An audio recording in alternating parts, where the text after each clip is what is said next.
오늘 이 말씀 시편 이제 19편의 말씀은 몇 가지 이유로 굉장히 유명한 시편입니다. 특별히 우리가 찬양의 예전에 복음성에도 있는 노래이기도 합니다. 그래서 내 마음의 소원과 그 묵상이 주님께 연락되기를 원합니다라고 하는 그 시편의 아주 유명한 구절이기도 합니다. 오늘 이 시편은 이렇게 보면요, 이 시편이 사실 뜻하는 것은 계시에 대한, 묵상에 대한 것이라기보다는 이제 계시에 대한 것입니다. 우리가 이제 계시를 받았다 이런 분들이 주변에 종이 있습니다. 내가 계시를 받았다 그러는데 그 계시하고 우리 성경에서 신학적으로 말하는 계시가 조금 다를 수 있습니다. 성경에는 두 가지의 계시가 있습니다. 하나는 아주 제너럴한 일반 계시가 있습니다. 그리고 또 하나는 아주 특별한 특별 계시가 있습니다. 그래서 일반 계시가 보통 뭘 말하죠? 큰 자연과 인간의 양심을 말합니다. 그러니까 제너럴한 거예요. 그 계시를 통해서도 하나님을 어렴풋이 볼 수가 있습니다. 우리가 커다란 자연 앞에서 와, 하나님 대단하시다라고 고백할 수 있는 것 같고요. 또 우리의 양심이 매일 우리를 하나님께로 인도합니다. 그리고 이제 특별 계시는 뭐냐면 더 스페시픽하게 이 특별 계시, 하나님의 행동, 하나님의 말씀들, 예수님의 말씀들, 또 하나님의 그 환상과 계시들을 다 모아놓은 그 책이 뭐죠?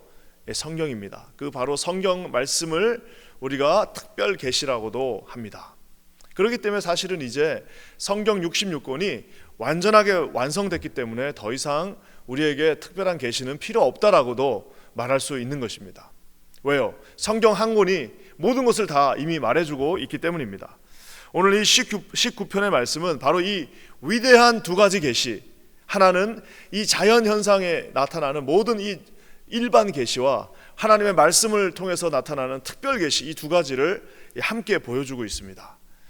그래서 사람들은 이거는 아마 분명히 19-1, 19-2로 나눠진 시편이었을 거다라고 말하시는 분들도 있습니다. 오늘 이 말씀을 한번 봤으면 좋겠습니다. 먼저는요, 이 자연의 위대함을 통해서 나타나는 일반 계시를 보여주고 있는데요, 우리 5절과 6절 말씀 한번 다 같이 한번 읽겠습니다. 5절과 6절입니다. 시작.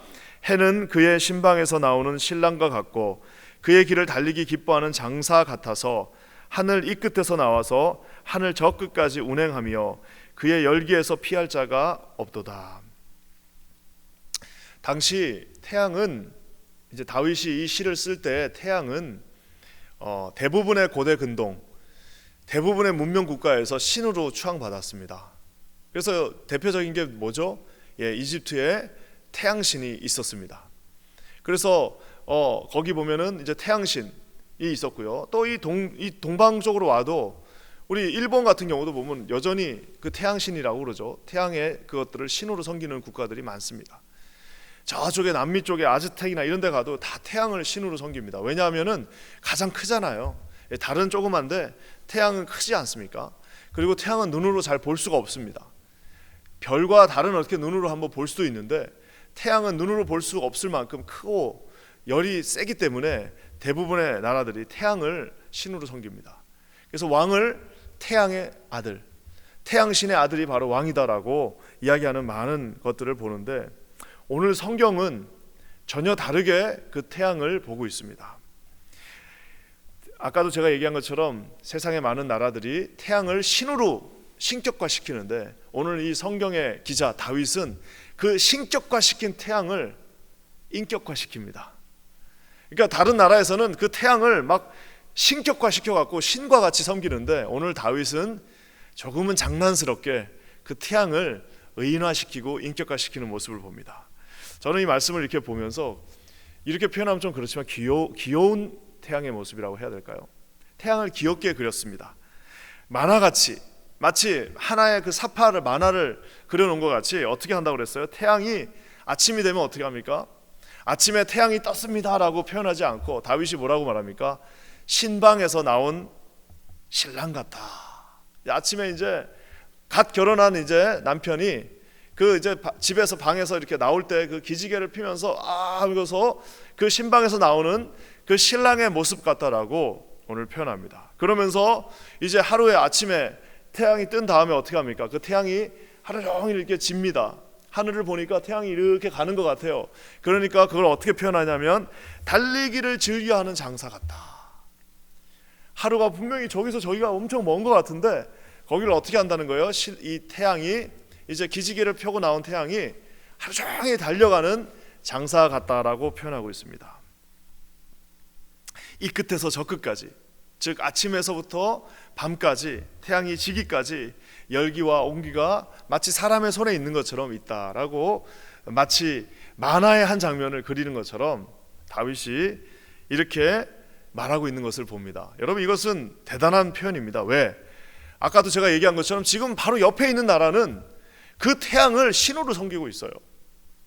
함부로 할 수 없습니다. 그래갖고 자기 아들의 그 간을 빼가지고도 거기다 바치기도 하고요, 사람을 산채로 그 태양신 앞에 바치기도 하고 벌벌벌벌 떨면서 제사장들과 권력자들이 그것을 빌미삼아 이 백성들을 다스리고 있는 어리석은 일을 하고 있는데, 오늘 다윗은 뭐라고 말합니까? 그 태양이 신이 아니라 아침에 이렇게 기지개를 펴고 나와서 하루 종일 뛰어가고 이 끝에서 저 끝으로 달리는 손이 따뜻한 사람과도 같다라고 하면서 이 태양을 사람처럼 비유하는 모습을 보게 됩니다. 그러면서 여러분, 그 이유가 뭡니까? 그 이유가 뭐냐요? 우리 1절 말씀 한번 다시 한번 읽어볼까요? 1절에 이렇게 나와 있습니다. 하늘이 하나님의 영광을 선포하고 궁창이 그의 손으로 하신 일을 나타내는도다. 이 태양도 하나님을 지금 영광을 나타내고 있다라고 오늘 다윗이 말하고 있습니다. 모든 자연들이 아침에 다 일어나서 그 광활한 태양이 뜨는 그 모습을 보는데 마치 오케스트라에서 커다란 심포니가 울리는 것처럼 쿵쿵쿵쿵 하는 것처럼 태양이 지금 뭘 하는 거예요? 자기가 떠서 그 중천에 해가 올라가는 그 순간에 하나님의 크신 영광을 그도 찬양하고 있다라고 말하고 있는 겁니다. 하늘의 해와 달과 구름과 별들이 다 뭐예요? 하나님을 아름답게 그 영광을 찬양하고 있다라고 오늘 다윗이 말하고 있습니다. 가끔 우리가 이렇게 멋진 자연 앞에 서면은 하나님의 위대함을 느끼게 됩니다. 뭐 나이아가라 폭포 같은 데 가면은 떨어지는 물줄기를 보면서 와, 우리 하나님 정말 대단하시다, 파워풀하시다. 천둥과 번개가 치는 모습을 보면 야, 우리 하나님 힘이 쓰시다. 그리고 바닷물이 끊임없이 그 파도로 밀려오는 모습을 보면 우리 하나님 정말 신실하시다. 어떻게 저렇게 쉬지 않고 파도가 저렇게 밀려올까라고 우리가 우리 양심에 하나님께서 말씀을 주시는 때가 있습니다.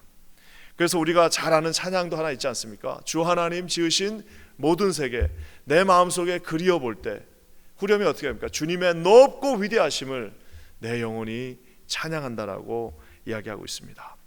사랑하는 성도 여러분, 이 세상에 여러분 모든 종교들이 다 이 자연을 우상화하는 데서 시작했습니다.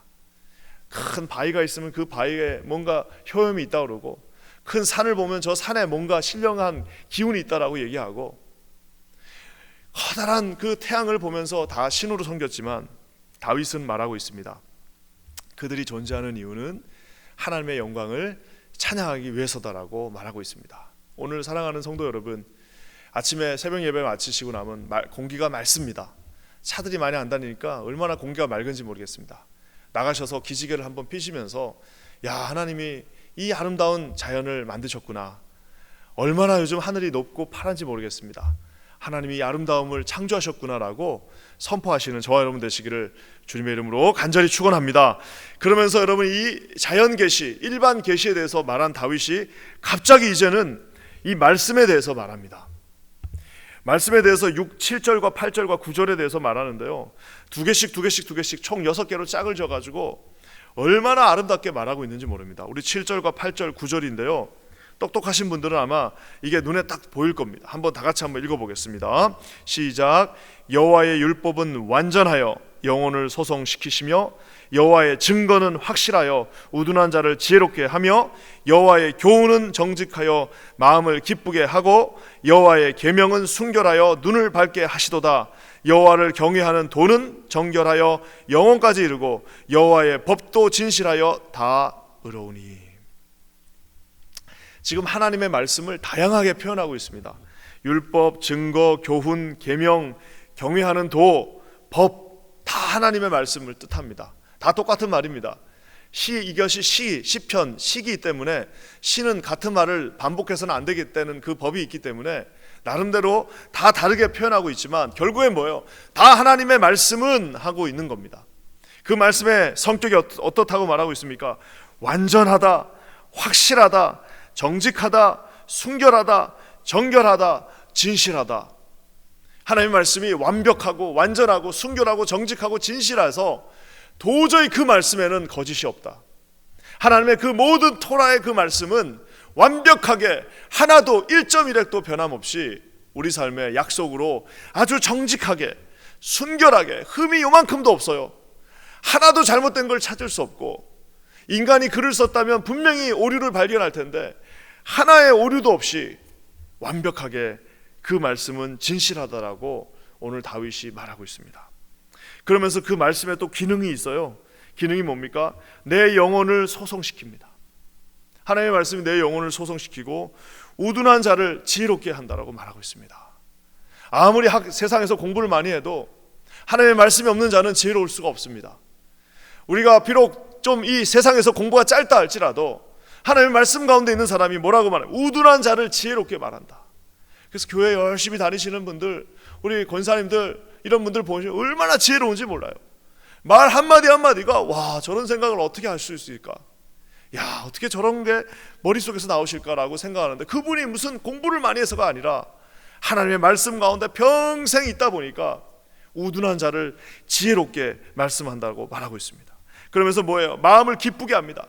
하나님의 말씀이 있을 때만 진정한 기쁨이 오는 것을 저와 여러분이 많이 경험하지 않았습니까? 하나님의 말씀만 우리를 평안롭게 기쁘게 말하며 눈을 밝게 한다 라고 말하고 있습니다.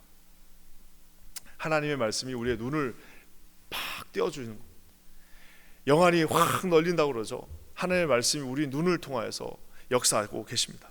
그러면서 영혼까지 이루고 모든 것이 다 의롭다라고 오늘 이 말씀이 우리에게 고백하고 있는 것을 봅니다. 뭐 좋은 거는 다 갖다 붙여놨다라고 하시면 되는데, 좋은 거를 다 붙여놨다는 이 말은 뭐예요? 하나님의 말씀이면 다 충분하다라는 겁니다. 이 세상에 많은 이단들이 어떻게 해서 시작되느냐? 그 말씀이 충분하지 않다라는 거예요. 그러면서 늘 하는 말이 있습니다. 뭐예요? 이런 말은 기존의 교회에서는 들어보지 못했을 겁니다. 충분하기 때문에 필요 없는 것들은 말 안 하는 겁니다. 무슨 막 그냥 기묘하게 말과 말을 조합시켜 가지고 여러분 이런 거는 한 번도 못 들어보셨죠? 하며 하는 것들은 다 이단입니다. 그러면서 또 뭐라고 그래요? 내가 계시를 받았다, 하나님이 나에게 말씀하셨다, 하나님이 나한테 몇 월 며칠 날 무슨 일이 일어난다 말했다는 거예요. 여러분 그거 뭐 그럴 수도 있겠죠. 그렇지만 여러분 예전에 하나님의 말씀 한 개라도 틀리면은, 한 개라도 그 계시와 그 예언이 잘못되면 돌에 맞아 죽었습니다. 이 범람하는 잘못된 그 계시들이 얼마나 이 땅에 많은지 모릅니다. 얼마나 하나님의 말씀을 욕되게 하면서 이것이 계시다라고, 여기가 계시가 있고 여기에 여호와가 있고 여기에 메시아가 있다라고 하는 얼마나 많은 이단들이 있습니까? 여러분 그게 다 어디서 오는 거예요? 말씀이 충분하지 않기 때문에. 말씀이 충분하지 않으니까 딴 데 가서 찾는 겁니다. 하나님의 말씀이 여기에 다 있습니다. 이 하나님 말씀 성경 한 권에 모든 구원의 모든 필요한 것들이 완벽하게 되어져 있습니다. 거기에 안 써놓은 이유는 그거 없어도 다 구원받는데 아무 지장이 없기 때문에 써놓지 않은 겁니다. 사랑하는 성도 여러분, 오늘 다윗이 말하고 있습니다. 이 하나님의 말씀 하나면 너를 충분하게 구원하고도 남음이 있다라고 이야기하고 있습니다. 우리가 이 지금 어려운 시간 가운데 집에 있는 시간이 많습니다. 여러분 지금이야말로 정말 하나님의 말씀 가운데 깊이 잠길 수 있는 시간이 될 것입니다. 이제 또 우리가 이제 다음 주부터 매주 금요일 날마다 저희가 이제 성경 지명에 대해서 하지 않습니까?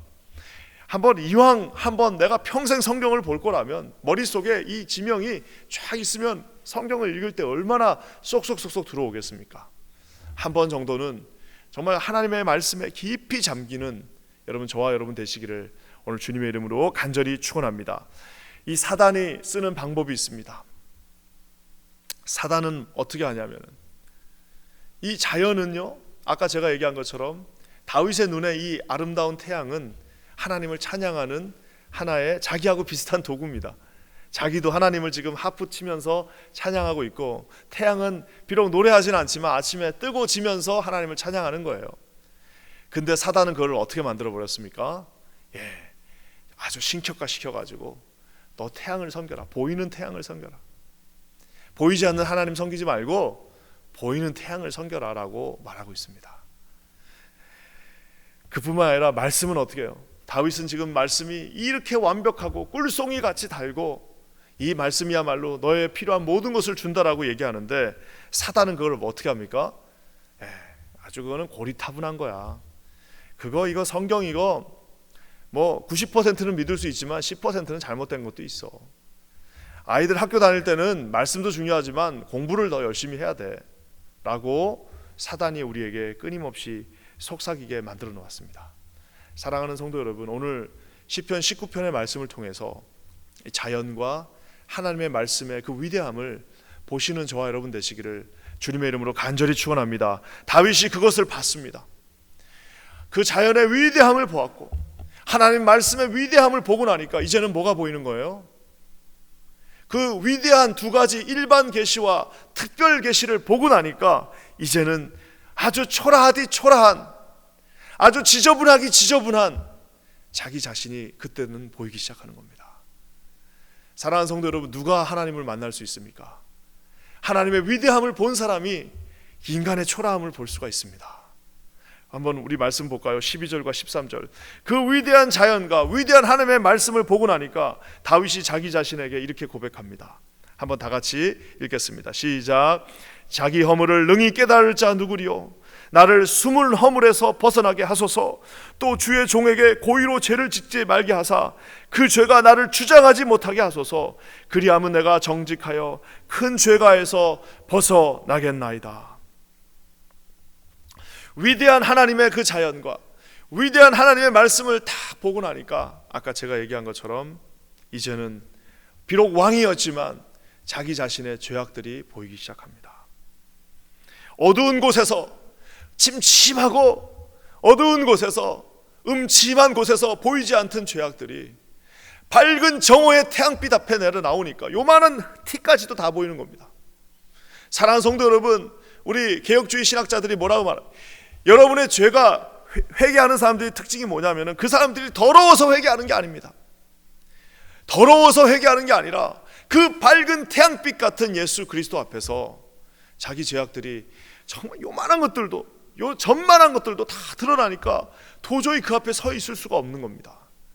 누가 회개하지 않느냐? 죄가 없는 사람들이 회개하지 않는 것이 아니라 음침한 곳에서 여전히 태양 대신 예수 말고 그저 그냥 음침한 자기 그늘 아래에 있는 사람들은 회개할 게 없죠. 왜?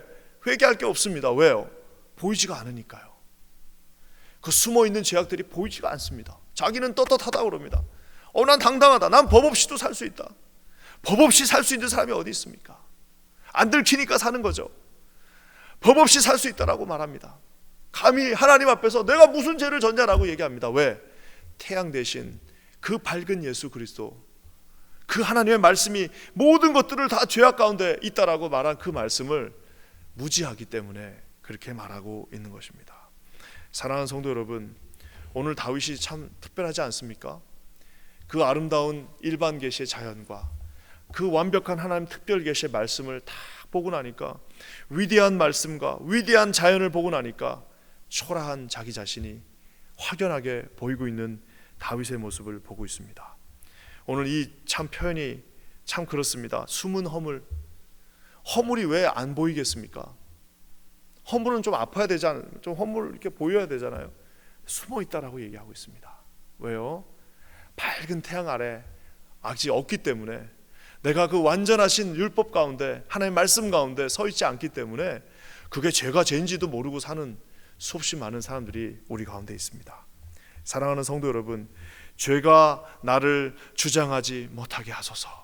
하나님, 이 죄악들이 이 세상에서 통용되고 있는, 그저 이거 다 사람들이 하는 거야, 다 직장 다니면 이렇게 하는 거야, 세상에서 먹고 살려면 다 이렇게 해야지라고 하는 그 죄악들이 나를 주장하지 못하게 하소서. 뭐가 나를 주장해야 됩니까? 오직 그 하나님의 말씀에 기반한 성령의 음성이, 하나님의 그 말씀이 나를 주장하게 하소서. 우리 자녀들이 이 죄악된 세상에서 죄악이 주장하지 않고 하나님 성령께서 우리 자녀들을 인도하게 하여 주시옵소서. 이렇게 하나님 앞에 다윗과 같이 나가시는 저와 여러분 되시기를 우리 주님의 이름으로 간절히 축원합니다. 그래서 여러분 기억하시기 바랍니다. 자연의 아름다움, 그 위대함, 이 말씀의 그 위대함을 보고 나니까 자기 자신의 초라함과 죄악들이 보이기 시작했습니다. 그런 다윗이 한 고백이 아까 제가 시작하면서 했던 14절의 말씀입니다. 나의 반석이시오 나의 구속자이신 여호와여, 내 입에 이 초라한 말들, 내 이 마음에 깊은 하나님의 그 말씀 가운데서 나온 그 묵상이 그저 주님 앞에 연락되기를, 나한테 좋은 거 없으니까 주님 내 입에서 나오는 내 말이 아니라 하나님의 그 묵상의 그 마음이 주님 앞에 연락되어지기를 원합니다 라고 겸손하게 왕이었던 다윗이 고백하고 있습니다. 오늘 이 새벽에 저와 여러분이 하나님이 보여주시기를 주님의 이름으로 간절히 축원합니다. 그래서 여러분 우리에게도 이 숨어있는 모든 죄악들이 드러나며 결국에는 그러면 뭐가 필요합니까? 우리의 죄를 구원하신 예수 그리스도가 필요하지 않습니까? 오늘 이 새벽에도 주님의 보혈 앞에 우리의 마음의 묵상, 우리의 입의 말이, 우리 모든 기도들이 하나님 앞에 연락되어지기를 원합니다 라고 겸손하게 고백하실 수 있는 저와 여러분 되시기를 주님의 이름으로 간절히 축원합니다. 이 어려운 시기 가운데 하나님의 말씀이 우리를 조명함으로 말미암아 우리의 이 작은 숨어있는 죄악들, 평소에 보이지 않던 죄악들, 그 교만했던 마음들, 하나님 앞에서 옳지 못했던 고의적으로 지었던 그 수없이 많은 죄악들이 이 빛 대신 예수 앞에 낱낱이 드러남으로 말미암아 하나님 앞에 가까이 가실 수 있는 그 마음의 말과 그 묵상들이 주께 연락되어지시는 저와 여러분 되시기를 주님의 이름으로 간절히 축원합니다. 기도하겠습니다. 하나님 감사합니다. 오늘 다윗의 이 귀한 고백처럼 하나님 앞에 기도했던 것, 하나님의 그 위대하신 자연의 모습들과 하나님의 토라의 그 아름다운 말씀들이 오직 주님 앞에 그 묵상으로 연락되어지기를 간절히 기도합니다. 하나님 우리에게 이러한 믿음을 허락하여 주시옵소서. 예수님의 이름으로 간절히 기도합니다.